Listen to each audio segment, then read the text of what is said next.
So we're all supposed to panic. Right? Panic, panic, everybody panic. Okay, this is the tenor in the media today. The entire media are now under the impression that we are all going to die of COVID. Now, this is not a change from the entire history of the pandemic. At the beginning, we were all going to die of COVID, but we didn't know anything.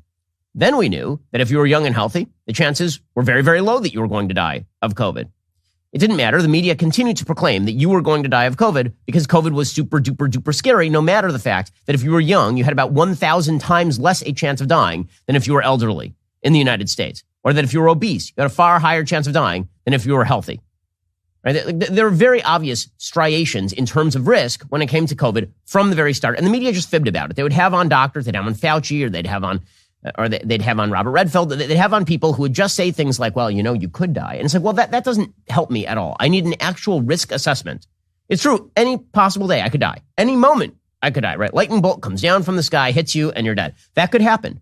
But nobody lives their life in fear of the lightning bolt. So the question is whether we are talking about a lightning bolt coming down from the sky, or whether we are talking about the chances that you're going to get hit by a car, or whether we're talking about the chances that you're going to die of cancer over the course of your lifetime. So what exactly are the chances here? And the media continually refuse to assess the risk. Well, now they're doing the exact same thing with Omicron, right? Omicron is supposed to be the scariest thing ever. And the reason that Omicron is super scary is because it is evading vaccines when it comes to preventing infection, and because it is really, really transmissible. And so everybody's going to get it. Now, your first question should be, when somebody says you are about to get hit with a virus, your first question should be, okay, how bad is it going to be?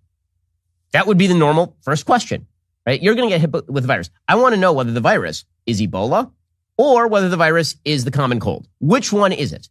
And if somebody told you, you are going to get the common cold this year, live in fear, you'd be like, no, I'm going to be fine. I probably won't even stay home from the office. I'm just going to take a little Dayquil and go into the office, because it turns out that even if I give it to everybody else in the office and they all get the common cold, then whatever, man, because that's life.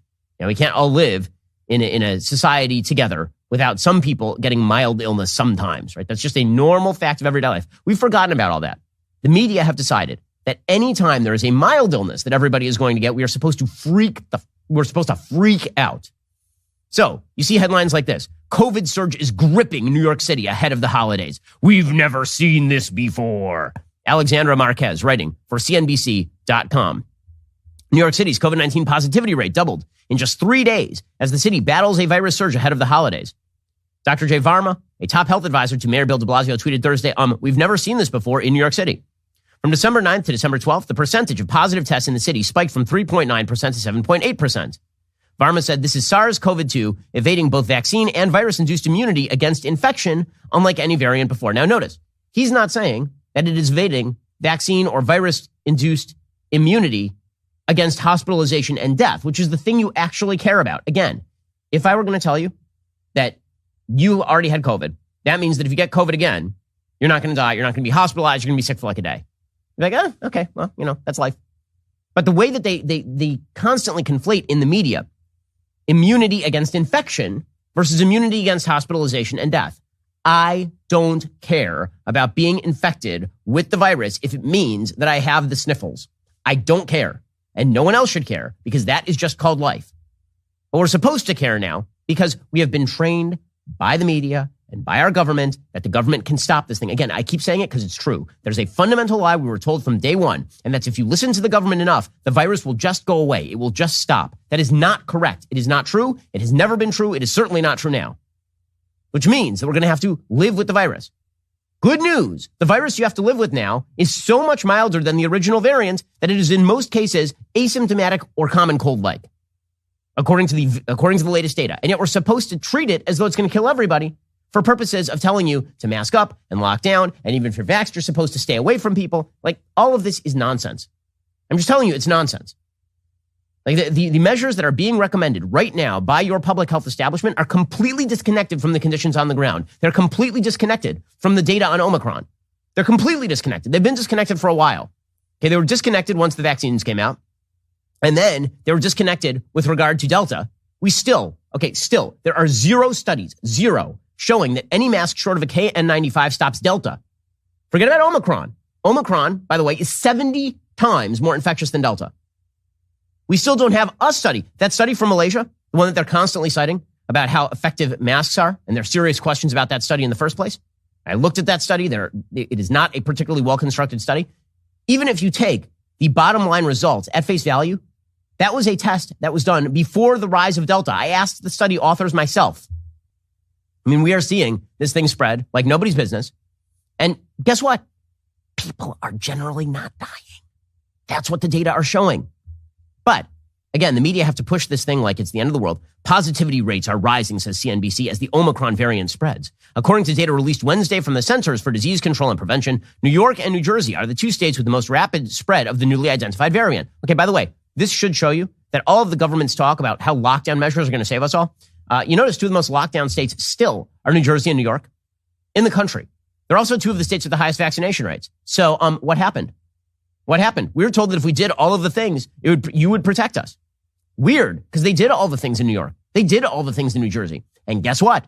It's real cold outside. So everybody's going inside, and they're all getting infected with the virus.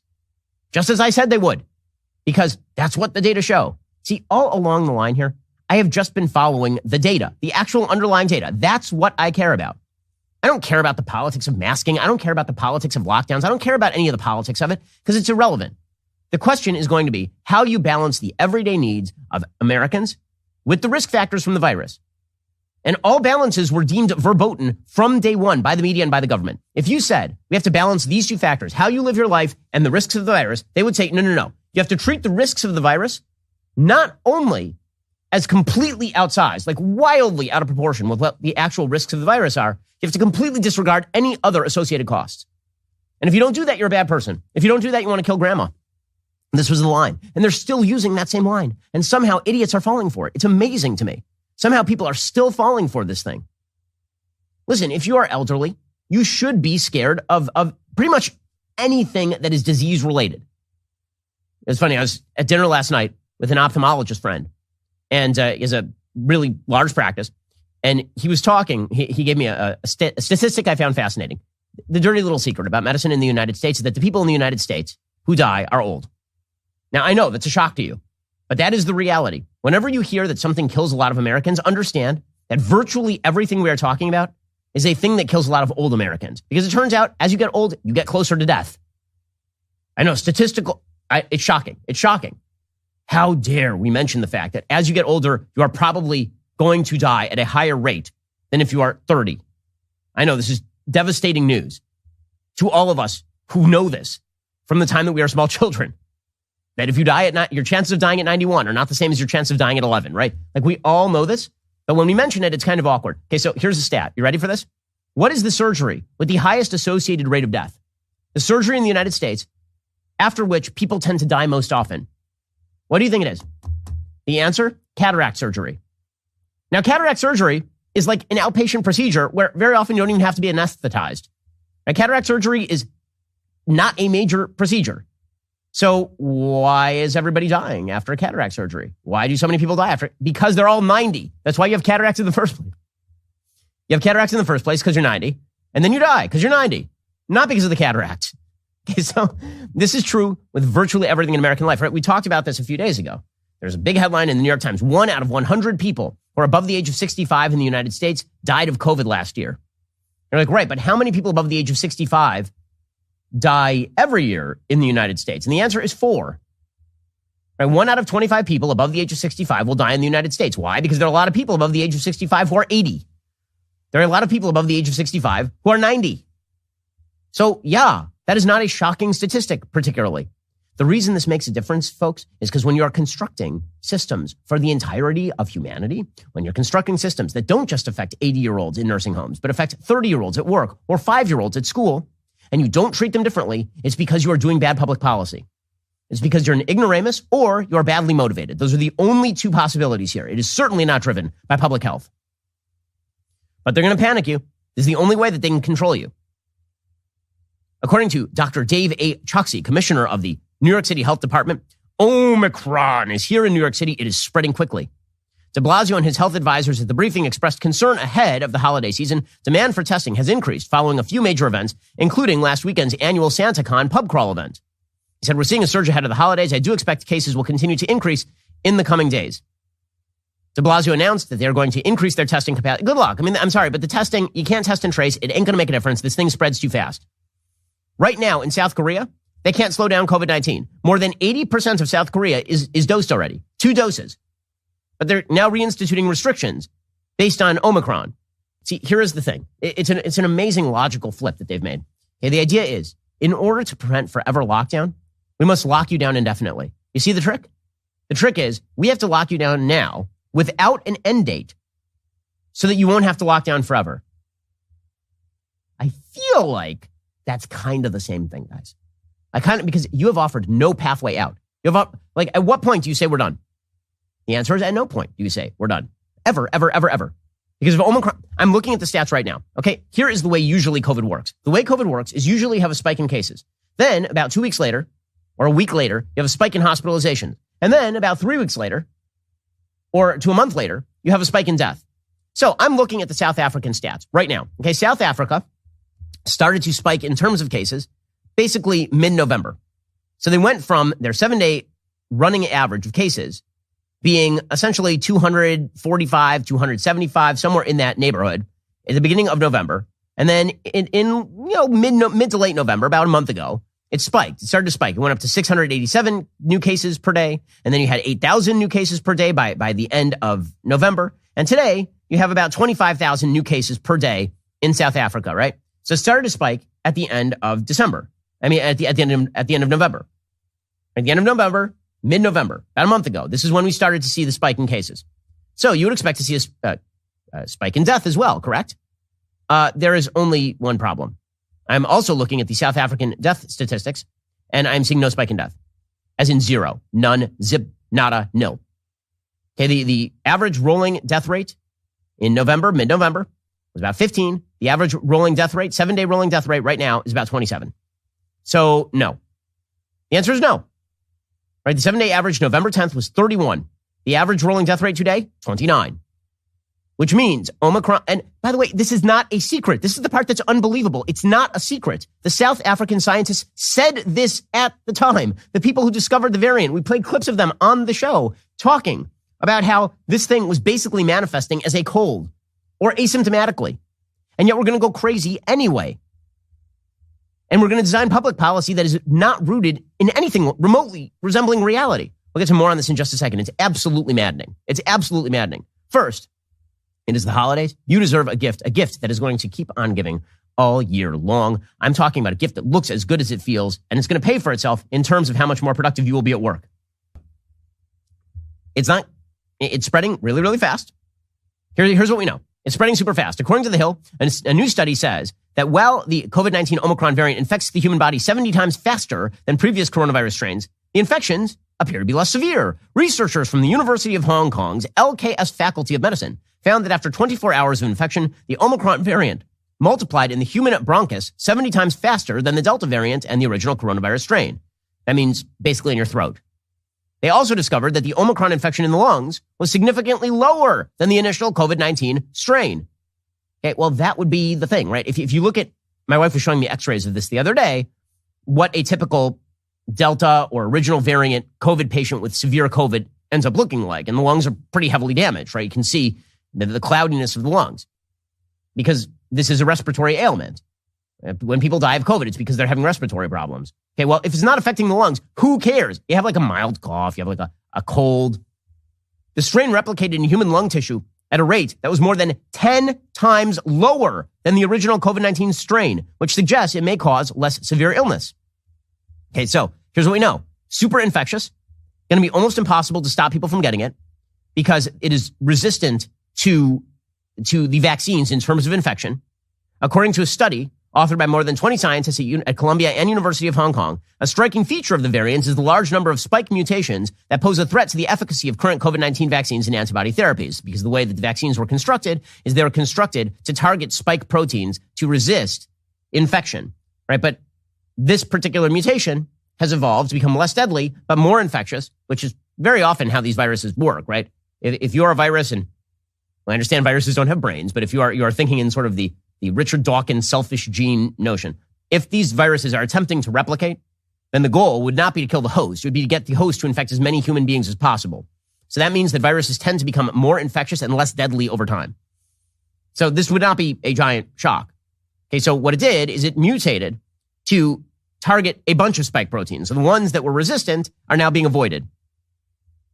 And so it could greatly compromise the vaccine in terms of the infection. But remember, that's not all the vaccines do. The vaccines don't just target the spike protein to prevent infection. They also generated an immune response. This is what vaccines are meant to do. They generate an immune response that is then understood by the body.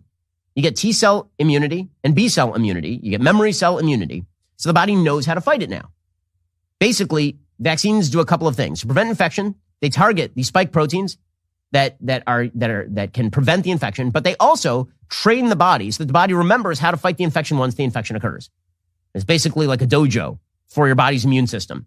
Okay, so this is what we've seen. We've seen that Pfizer, for example, the resistance rate to infection for 2 doses has dropped to like 33% for people with Omicron. So you're probably going to get infected even if you have 2 doses. But it also means that the resilience against hospitalization and death remains incredibly high. Right? There's an article over at MedPage today talking about the early data with regard to Omicron and how exactly the vaccines are responding to it. 2-dose series performs well in real-world analysis from South Africa's largest health insurer.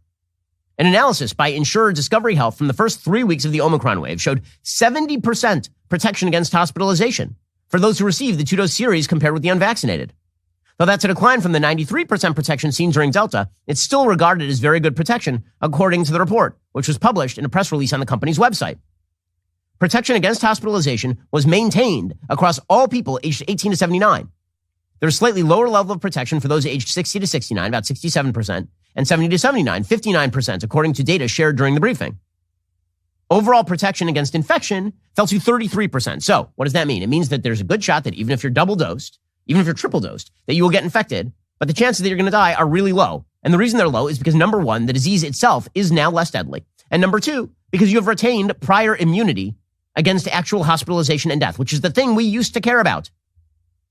By the way, some monoclonal antibodies are still working. Regeneron, not so much. But it turns out Regeneron said that it might not be as effective against the new variant, but data confirms it has diminished potency. But that's not true for AstraZeneca. So AstraZeneca said that their coronavirus antibody cocktail was retaining neutralizing activity against Omicron. And we'll get new data, I'm sure, very soon as to whether the Pfizer pill will still apply against Omicron. But again, Omicron is likely not going to kill you because most cases are like a severe cold. I'm going to bring you that data in just one second. Again, data. Make your decisions based on data. Don't make your decisions based on what moron politicians and lying members of the media interpret the data as. We'll get to that in 1 second. First, how mild is the virus? According to Professor Tim Spector, most cases now appear like a severe cold. Omicron appears to produce fairly mild illness. He's the chief scientist on the ZOE app, which is a major study that tracks COVID symptoms. He says the majority of infected people no longer have the classical triad of persistent cough, fever, and loss of smell and taste. He says his team has yet to gather complete data on Omicron symptoms, but initial findings suggest they are not much different from Delta, which already showed milder and more cold-like symptoms than previous variants as well. So what should you look for? Sneezing, headache, runny nose, sore throat, etc. Yeah, but the media, again, they continue to cover this as though it's the end of the world. And they're using the uncertainty as the lever for power here. Right? Yeah, sure. It looks like the data are that Omicron isn't going to kill like a lot of people in terms of infection fatality rate. But we don't know. So as out of an abundance of caution, never live life again. Just shut everything down. Take measures that clearly are not going to stop Omicron so that you have made your sacrifice to the pagan gods. Just do it. And then you'll feel better about yourself. You'll feel like you've done everything you could do. Okay, now this is craziness. It really, really is. So here's the deal. The CDC is suggesting that 18,500 people could be dying per week. The reason that they are suggesting this is because the thing is so infectious. So according to the Daily Mail, grim new figures from the Centers for Disease Control and Prevention have predicted that U.S. COVID-19 deaths will soar by 73% to 15,600 a week by January 8th. Cases will rocket to 1.3 million a week by Christmas Day. The agency revealed its projections on Wednesday afternoon that show America will suffer up to 15,600 new COVID deaths a week as of January 8th, or 2,200 deaths per day, a 58% increase from 8,900 deaths currently being recorded each week, which is equivalent to about 1,285 deaths per day. Okay, so why? The answer is because every single human will get Omicron. Okay, so here's the question. What you going to do? Really, what are you going to do? Because what we're talking about, there's people don't understand base rates. They really don't. So infection fatality rate means your chances of dying if you are infected. The infection fatality rate on Omicron appears to be significantly lower than Delta. We had already lowered the infection fatality rate on Delta for the vaccinated dramatically. But Omicron appears to be way lower than that, which means that your chances, if you get Omicron, of dying or being hospitalized are extraordinarily low. But if every human being on planet Earth gets Omicron, an absolute number of people who die will be higher. Those people will generally be immunocompromised or old. Okay, that's just the reality of the situation. Now, what you going to do about it? So what they have decided is that they're going to tell you to mask up and never see another human being again. There's only one problem with that, which is that the data don't back that. You can mask everybody. Really, you can mask everybody on Earth. And unless they're wearing N95s, very, very strong particle filters, the chances that it's going to stop Omicron, which again is 70 times as infectious as Delta. And Delta was not even tested with regard to surgical masks. I'm not seeing the data to back this. I'm not. And I'm frankly kind of puzzled by the strategy here. By the way, before Omicron, because there's a study out by Aaron Prosser, Bartosz Helfer, and David Schreiner in MedRx, okay, which is the preprint server for health sciences. They tried to analyze the number of unvaccinated people who would need to be excluded to prevent SARS-CoV-2 transmissions, right, for vaccine passports. This is before Omicron, which is way more infectious. Like so much more infectious that huge parties of people who are already vaccinated are getting it. Okay, and triple vaxxed are getting it.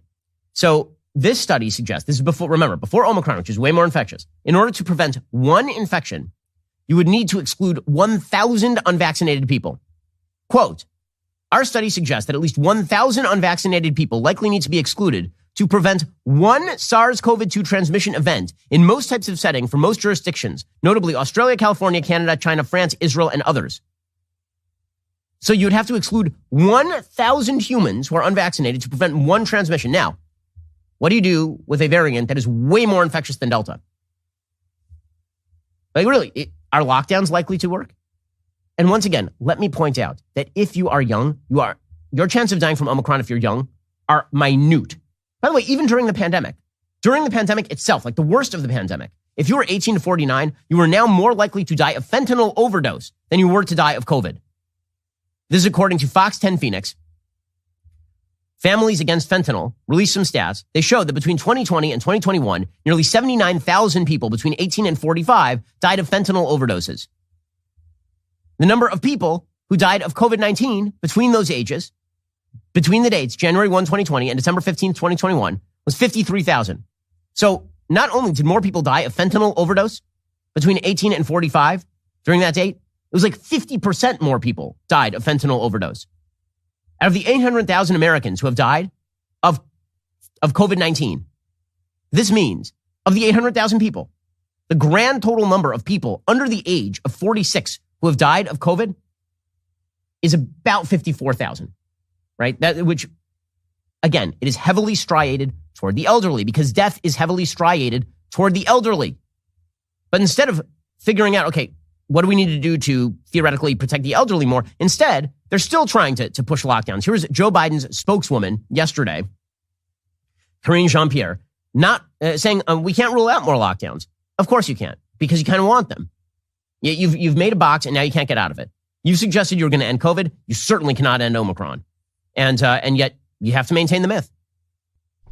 As it relates to shutdowns, which is what I was trying to convey to Jeff as he asked me this question. Look, we've been very clear. Dr. Fauci has been very clear. Our public health experts have been very clear. We know what works, and we're going to continue to do what works, which is making sure that, we do everything we can to get folks vaccinated. We're at 71% of people being fully vaccinated. That's a huge difference to where we were a year ago. As I just stated, a year ago, we were at less than 1%. Okay, but I've noticed that it's spiking in places where people are vaccinated. So what exactly is your goal? If your goal is to prevent hospitalization and death, I agree. People should vaccinate. I've been saying this all the way throughout the pandemic. That as soon as the vaccines were available, I thought that people should get the vaccines. However, now you're talking about taking measures that are not likely to prevent transmission. You're not going to end all of this. So what are you going to do? What are you going to do?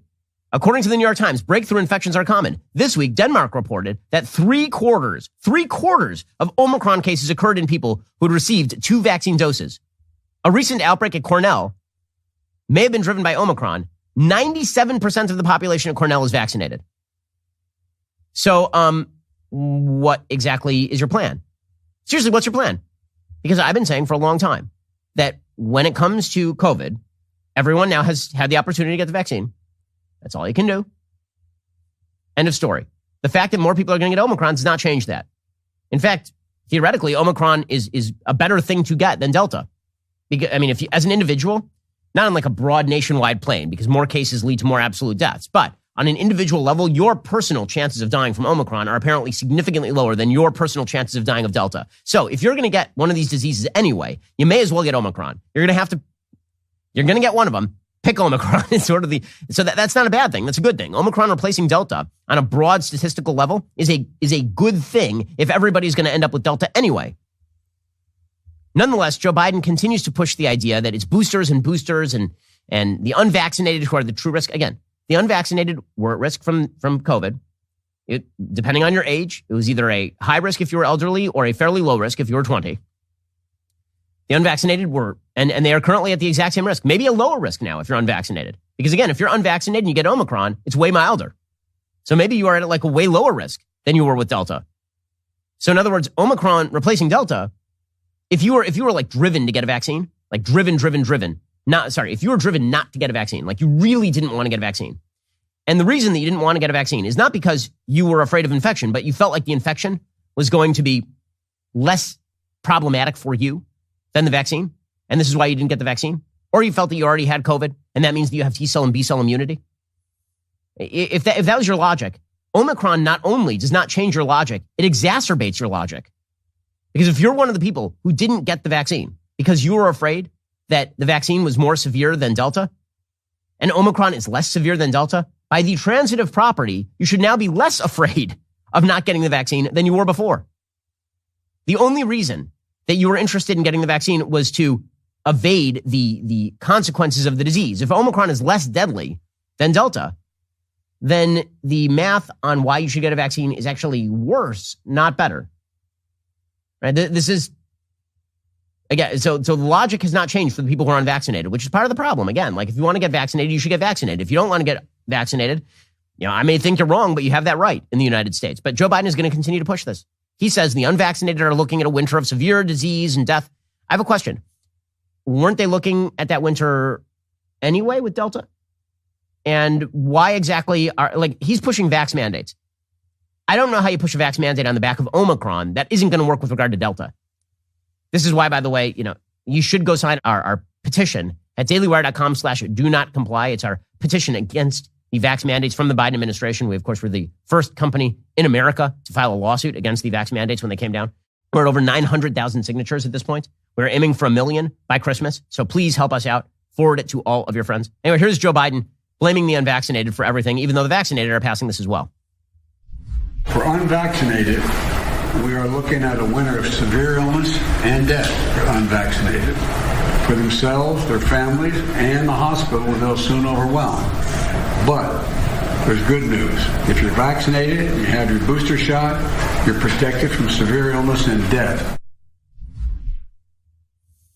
Okay, so he's going to focus on vax mandates at this point, based on Omicron. If it didn't work with Delta, it ain't going to work with Omicron. Omicron is more infectious and way less deadly, apparently.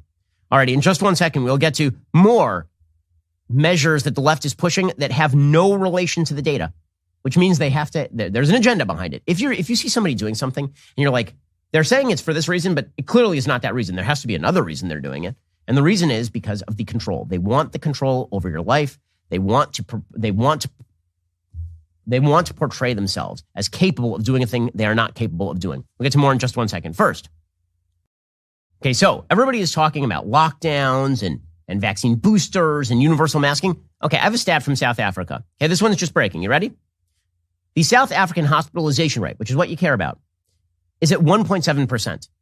By comparison, during their last wave of Delta, the hospitalization rate was 19%. That's how much less deadly Omicron is than Delta. It is literally, by the statistics, about 10 times less deadly than Delta. And yet, what are you talking about? What are you?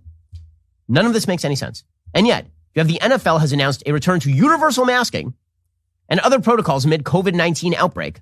The NFL said, throughout the pandemic, we have continuously evolved our protocols to meet our goal of advancing the safety of the players, coaches, and staff. The changes we are making today aim to address the increasing cases and the advent of the Omicron variant. They say effective immediately, all clubs will implement preventative measures that have proven effective. Really, have they proven effective? Have they, though? Masking regardless of vaccination status. Has that been like super duper duper pooper scooper effective against Omicron? Because I missed the data. They say it's been proven effective. I'd like some proof. Some proof would be excellent. Remote or outdoor meetings. Eliminating in-person meals. No outside visitors while on team travel. We will continue to strongly encourage boosters as the most effective protection for young, adult, healthy males, like the most healthy human beings in our society. Finally, based on expert advice, we will adjust to the return to participation requirements for those who have recovered from COVID-19. This is all insanity. And again, they're just going to keep pushing it.